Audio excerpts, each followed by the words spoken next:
Þá það leikurinn og líkaminn, eða hvernig þetta tengist. Leikurinn kjarni uppeldisstarfsins, en reynslan sýnir einnig að leikurinn gott lærdómstæki langt fram eftir aldri.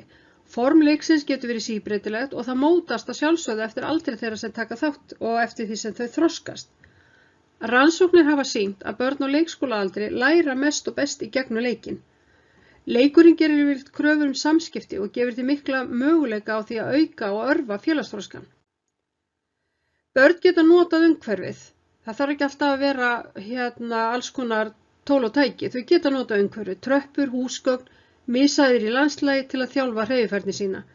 Þau þurfa litla hvatningu aðra en gleðina til að takast á við ögrandi viðfangsefni og það yfirleitt mikil athafnasemi hjá flestum ungum börnum og hægt að hvetja þau áfram. Og þetta getur verið alls konar, frjálsir leikir, hópleikir, leikir sem þau búa til sjálf. Það bara að opna hugan. Börn læra í gegnum leik og leiki. Þau læra að fara eftir reglum, að taka sigri og ósigri, að bera virðingu fyrir öðrum og vinna saman.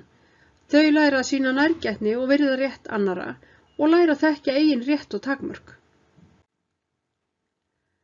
Líkamlegu áhrifin eru að þetta svalar hreyfiþörfinni. Þetta getur aukið kraft og hreyfifærni, aukið hraða og snerpu, aukið lipurð og jafnvægi, úthald. Það kemur oft betri umhverfisvitund og þetta undirstaða undir flóknari leiki og þrautir. Líkaminn ein heild í hreyfinum og þjálfun eða þjálfun annaðhvort líkamleg eða huglag? Þetta stór spurning.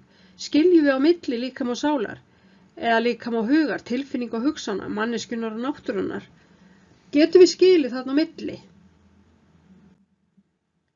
Líkami og sál eða hugur ein starfandi heild og það óhugsandi að skilja þar á milli. Þú ert líkami þinn og lifir í gegnum hann.